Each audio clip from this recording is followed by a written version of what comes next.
Okay Suresh, ఏంటి భారతీయ cement కార్యాలయాల్లో కూడా తనిఖీలట, పవన్ కళ్యాణ్ గారి మీద తాడేపల్లిలోనే కేసు, ఏంటి ఆయన చేసిన తప్పు ఏంటి? గోవిందప్పకి ఏ కార్యాలయాలు లేవు, ఆయన కేవలం గుమస్తా మాత్రమే. ఓకే డైరెక్టర్ డైరెక్టర్ ప్లస్ సర్లేండి, అది వాళ్ళు చూసుకుంటారు, మనకెందుకు ఆయన ఉద్యోగం కోసం. ఇప్పుడు ముందుగా అందరికీ నమస్కారాలు వర్మ సార్, మీకు కూడా. ఇప్పుడు ఏమంటే మొట్టమొదటిగా బాలకోటయ్య సార్ గారు చెప్పినటువంటి 3 అంశాలు తీసుకున్నాం. ఒకటి, ఏమన్నా చేయకపోతే అడిగి దాని గురించి మాట్లాడితే బాగుంటుంది అన్నారు. పోనీ కూటమి ప్రభుత్వం ఏం చేస్తుందన్నా ఏమన్నా చెప్పారా? ఏమీ లేదు.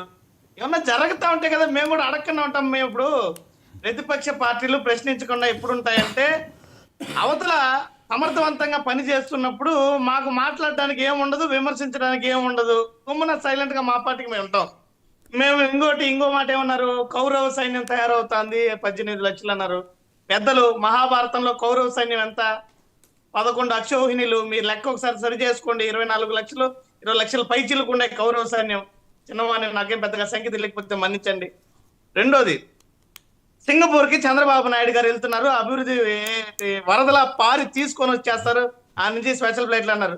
నేను నా బాల్యం చిన్నప్పటి నుంచి సింగపూర్ కి చంద్రబాబు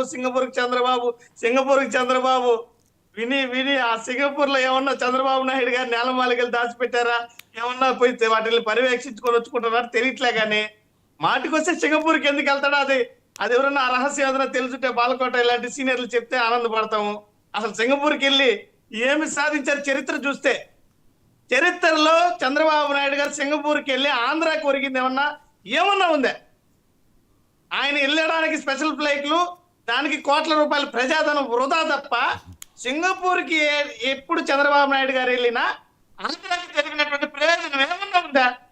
వాస్తవాలు మాట్లాడుకోవాలి సార్. చరిత్ర ఆ బాల్యం నుంచి వింటున్నాను. సింగపూర్కి వెళ్ళినటువంటి చంద్రబాబు నాయుడు గారు అసలు ఎందుకు వెళ్తున్నారు అక్కడ? ఆయన ఏమన్నా వారి స్వప్రయోజనాల కోసం లేదా సొంత పనుల మీద వెళ్తే కూడా రాష్ట్ర ప్రయోజనాలతో ముడిపెట్టేస్తారు. వాస్తవానికి ఏ రోజు సింగపూర్కి వెళ్ళినా, జపాన్కి వెళ్ళినా, మలేషియాకి వెళ్ళినా చంద్రబాబు నాయుడు గారు ఇక్కడికి వచ్చి చెప్పేది ఏంటంటే, జపాన్, సింగపూర్, మలేషియా అద్భుతంగా అభివృద్ధి చెందాయి, ఆ తరహాలో రాష్ట్రాన్ని అభివృద్ధి చేస్తాననే మాట తెస్తారు ఆడికి వెళ్ళి వచ్చి. దానికి మించి ఏమీ ఉండదు. కావాలంటే నేను చెప్పేది అబద్ధమైతే, చంద్రబాబు నాయుడు గారి సింగపూర్ పర్యటన పూర్తయిన తర్వాత తిరిగి ఎప్పుడైతే ఆయన ఆంధ్రాకి వస్తారో ఆ రోజు మరి మాట్లాడే మాటలు ఈరోజు చెప్తాను వినండి. చాలా అద్భుతంగా అభివృద్ధి చెందిన సింగపూర్, అమరావతిని కూడా ఆ దిశగా సింగపూర్ చేయాలనేటువంటి ప్రణాళికలు తయారు చేయమని అధికారులకు చెప్పాను. త్వరలోనే అమరావతి సింగపూర్ అయిపోతుంది అని ప్రజలకు చెప్పి 4 వాక్యాలను సెలవిచ్చుకొని చేస్తారు. ఇది తప్ప ఇంకేముండదు. నిలదీస్తాము, ప్రశ్నిస్తాము అంటున్నారు సార్. ప్రభుత్వం అధికారంలోకి రావడానికి వాళ్ళు ఇచ్చినటువంటి హామీలు ఇంతవరకు పూర్తి చేయాల. దాని గురించి ఏ నాయకుడైనా మాట్లాడుతున్నారా? ఏ మంత్రి అయినా మాట్లాడుతున్నారా? ఏ ఎమ్మెల్యే అయినా మాట్లాడుతున్నారా? నోరు రావట్లే వాళ్ళకి. ఎందుకంటే వాళ్ళు ఇచ్చిన హామీలే వాళ్ళు లేవు సార్. ఈరోజు ఆడబిడ్డ నిధి అడిగితే అది ఏందో P4 అన్నారు. ఎక్కడ ఆడబిడ్డ నిధి? 1500 రూపాయలు ఎందుకు ఇలా 14 నెలలు పోయింది కదా, ఎందుకు రాలేదు సార్ బాలకోటయ్య గారు? చెప్పండి ఏమన్నా. కానీ రేపు ఆగస్టులో అన్నారు, ఇప్పటి వరకు 14 నెలలు ఫ్రీ బస్ ఇలా కూర్చుటోపీ కదా మహిళలకు, అది దాని గురించి మాట్లాడకూడదా?